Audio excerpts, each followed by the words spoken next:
दोस्तों, अगर आप इंटर पास हैं और आप जनरल कंपटीशन की तैयारी कर रहे हैं तो आपको यह वीडियो देखना चाहिए, क्योंकि बीएसएससी के द्वारा प्रयोगशाला सहायक की बहाली की जा रही है। उनके द्वारा नोटिफिकेशन निकाली गई है, वो भी इंटर लेवल पर।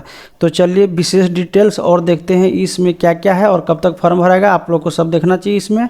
तो चलिए शुरू करते हैं। 15/5/2025 को, और ये अंतिम तिथि दिखा रहा है आपका। रजिस्ट्रेशन की तिथि आपका 14/6/2025 तक। दोस्तों, इसमें लोक स्वास्थ्य अभियंत्रण विभाग पटना के अंतर्गत शुभ सोमवार के अंतर्गत प्रयोगशाला सहायक जानिएगा। दोस्तों, पद का नाम यही है आपका, प्रयोगशाला सहायक पद का नाम है कि इसके लिए बहाली निकाली गई है और संबंधित विद्यार्थी इस पर जाकर के अपना फॉर्म भरेंगे। दोस्तों, इसमें पद के नाम आपको यहाँ देख सकते हैं, यह प्रयोगशाला सहायक है और ये लेवल 4 का बहाली है, यानी मूल वेतन इसका लेवल 4 से होगा। तो जो लगभग आपका 58,000 से 60,000 के आसपास वेतन होगा। दोस्तों, इसमें जो भी जिनका भी चयन होता है। और योग्यता की बात करें तो ये महत्वपूर्ण है, आप लोग यहाँ पर गौर से देखिएगा। यहाँ पर +2 आपका मांग रहा है विज्ञान से, न कि आर्ट वाला दोस्तों के लिए ये नहीं है। ये सिर्फ विज्ञान वाले जिन्होंने विज्ञान से इंटर पास किया है उनके लिए बहाली है, तो उनके इस पर ज़्यादा ध्यान देना चाहिए। आगे हम लोग देखते हैं इसमें कुल सीट कितना है। तो कुल सीट आपका 143 है। दोस्तों, एकदम ध्यान रखिएगा कि कुल सीट कितना है, 143 है।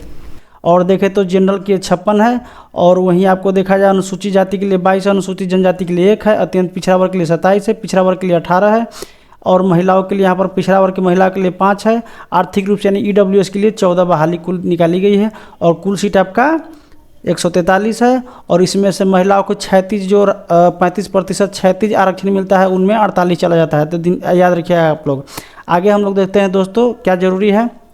उम्र सीमा की गणना आपका 1/8/2024 को आपका 18 वर्ष हो जाना चाहिए। दोस्तों, जिनका उम्र 1/8/2024 से पहले 18 वर्ष हो गया है वही ये फॉर्म भर सकते हैं। उसके बाद जिनका उम्र 18 वर्ष हुआ है वो नहीं भर पाएंगे। आगे हम लोग देखते हैं निम्न उम्र आपका 18 वर्ष होना चाहिए।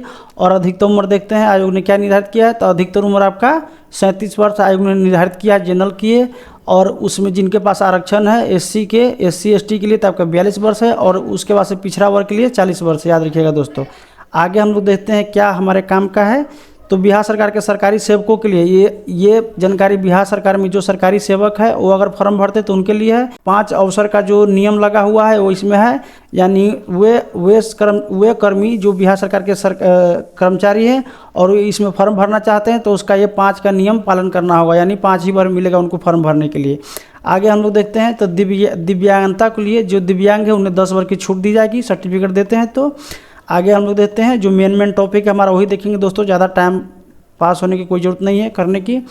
यहाँ पर दिया गया है कि 40,000 से अधिक अगर फॉर्म आता है तो ये परीक्षा प्रतियोगिता परीक्षा मानी जाएगी और उसी हिसाब से प्रतियोगिता के द्वारा चयन किया जाएगा। प्रारंभिक परीक्षा यहाँ देखना जरूरत है। प्रारंभिक परीक्षा वस्तुनिष्ठ होगा, यानी ऑब्जेक्टिव होगा, विकल्प वाला होगा, याद रखिएगा दोस्तों। और रिजल्ट जो है 5 गुना दिया जाएगा, यानी 143 सीट है कुल, 143 है तो इसके 5 गुना रिजल्ट दिया जाएगा मेंस के लिए, याद रखिएगा दोस्तों। यहाँ पर देखा है तो वस्तुनिष्ठ प्रश्न बहुविकल्पीय होंगे और ये संख्या 150 होगा, यानी प्रश्नों की संख्या 150 होगा। 150 प्रश्न पूछे जाएंगे और आपको समय मिला जाएगा, इसमें 2 घंटा समय दिया जाएगा और प्रत्येक प्रश्न के लिए आपको 4 अंक मिलेगा और प्रत्येक गलत उत्तर के लिए आपको 1 अंक काटा जाएगा, यानी 4 में से 1 गलत होने पर काट लिया जाएगा। यहाँ पर यह कह रही है आयोग। यहाँ पर देखते हैं तो 35 प्रश्न जो है आपको विज्ञान सामान्य अध्ययन से पूछा जाएगा, GK GS 35 प्रश्न यहाँ से पूछे जाएंगे। यहाँ पर इसमें विज्ञान का बहुत ज़्यादा वेटेज दिया गया है, तो यहाँ इसमें 75 50% आपको विज्ञान से ही प्रश्न पूछे जा रहे हैं, यहाँ पर देखिएगा। और वहीं पर आपका मैथ हो गया, रीजनिंग हो गया, ये आपका 40 हो गया। दोस्तों, ये ध्यान रखिएगा। तो विज्ञान को ज़्यादा वेटेज दिया गया है और ये विज्ञान पर ही बहाली है, तो याद रखिएगा। आगे हम लोग देखते हैं जो हमारे काम का है उसे देख लेते हैं। यहाँ पर लिखा हुआ है विज्ञान के जो भी प्रश्न पूछे जाएंगे वो +2 लेवल के होंगे, बस लिखने के लिए है। क्या क्या लेवल के प्रश्न होता है वो तो हम लोग देखते ही हैं। तो यहाँ पर ये लिख रहे हैं कि +2 का विज्ञान का प्रश्न पूछे जाएंगे, +2 लेवल के। आगे हम लोग देखते हैं दोस्तों, यहाँ पर दिया हुआ है कि किस कोटि के किस उम्मीदवार को कम से कम कितना अंक लाना होगा। तो जो जनरल में है उन्हें कम से कम 40 अंक लाना होगा, 40% मार्क्स लाना होगा आपको PT पास करने के लिए। वहीं पिछड़ा वर्ग है उन्हें 36.5% अंक लाना होगा पास करने के लिए पीटी, और अनुसूचित जाति अनुसूचित जनजाति को आपको 32% अंक लाना होगा कम से कम पीटी पास करने के लिए, न्यूनतम निर्धारित है। इससे कम पर आपको कोई कॉपी जांच नहीं होगा। आगे हम लोग देते हैं परीक्षा शुल्क के बारे में क्या क्या लिखा है। तो यहाँ पर लिखा हुआ है सामान्य वर्ग, जो सामान्य जनरल है उन्हें आपको 540 रुपये देना होगा। वहीं अनुसूचित जाति हो अनुसूचित जनजाति हो और वो भी बिहार के निवासी होना चाहिए तो उन्हें 135 रुपये देना होगा। बाकी सभी श्रेणी को दिव्यांग और सभी श्रेणियों की महिला उन्हें भी 135 रुपये ही लगेगा। और सभी श्रेणी के जो बाहरी पुरुष है या महिला हो जो बाहरी राज्य से बाहर का है उन्हें 540 रुपये लगेगा। दोस्तों ये आप लोग ध्यान रखिएगा। आगे हम लोग देते हैं क्या क्या इसमें दिया हुआ है। और एक और यहाँ पर देख लीजिए, जो रजिस्ट्रेशन का अंतिम तिथि है तो वो 14/6/2025 है। तो इससे पहले आप लोग रजिस्ट्रेशन कर लीजिएगा। और आगे हम लोग देखते हैं क्या क्या जरूरत है हमारे। यहाँ पर लिखा हुआ जाति के आधार पर आरक्षण के लाभ उम्मीदवार को मिलेगा जिनका अस्थायी निवासी बिहार है, यानी बिहार के निवासी को ही जाति के आधार पर आरक्षण मिलेगा। अनुसूचित जाति अनुसूचित जनजाति को निम्न प्रमाण पत्र, यानी जो भी आरक्षण का लाभ लेना है उन्हें जाति प्रमाण पत्र और अस्थायी मूल निवास का प्रमाण पत्र प्रस्तुत करना होगा। आरक्षण का दावा करने वाली महिला, विवाहिता महिला, उन्हें ये सारा डॉक्यूमेंट अपने पिता के नाम से या पिता के एड्रेस का होना चाहिए, न कि पति के एड्रेस का। ये ध्यान रखिएगा, खास करके महिलाएं जो जिनका शादी हो गया है। आगे हम लोग देखते हैं अस्थायी दिव्यांग प्रमाण पत्र। तो ये रिन्यूअल होना चाहिए, यानी प्रत्येक वर्ष के हिसाब से, और रिन्यूअल ही भरा जाएगा, अन्यथा नहीं माना जाएगा। दिव्यांग व्यक्ति अपना ध्यान रखेंगे, रिन्यूअल उनका प्रमाण पत्र होना चाहिए। और ये लिखा हुआ है कि पिता के निवास के आधार पर निर्गत आवास प्रमाण पत्र प्रस्तुत करना होगा, अन्यथा उन्हें यह नहीं माना जाएगा कि वो बिहार के मूल निवासी है और उन्हें ये सब चाहिए, आरक्षण के लाभ चाहिए, तो उन्हें ये सब पिता के निवास स्थान का प्रमाण पत्र देना होगा। महिलाओं के लिए है।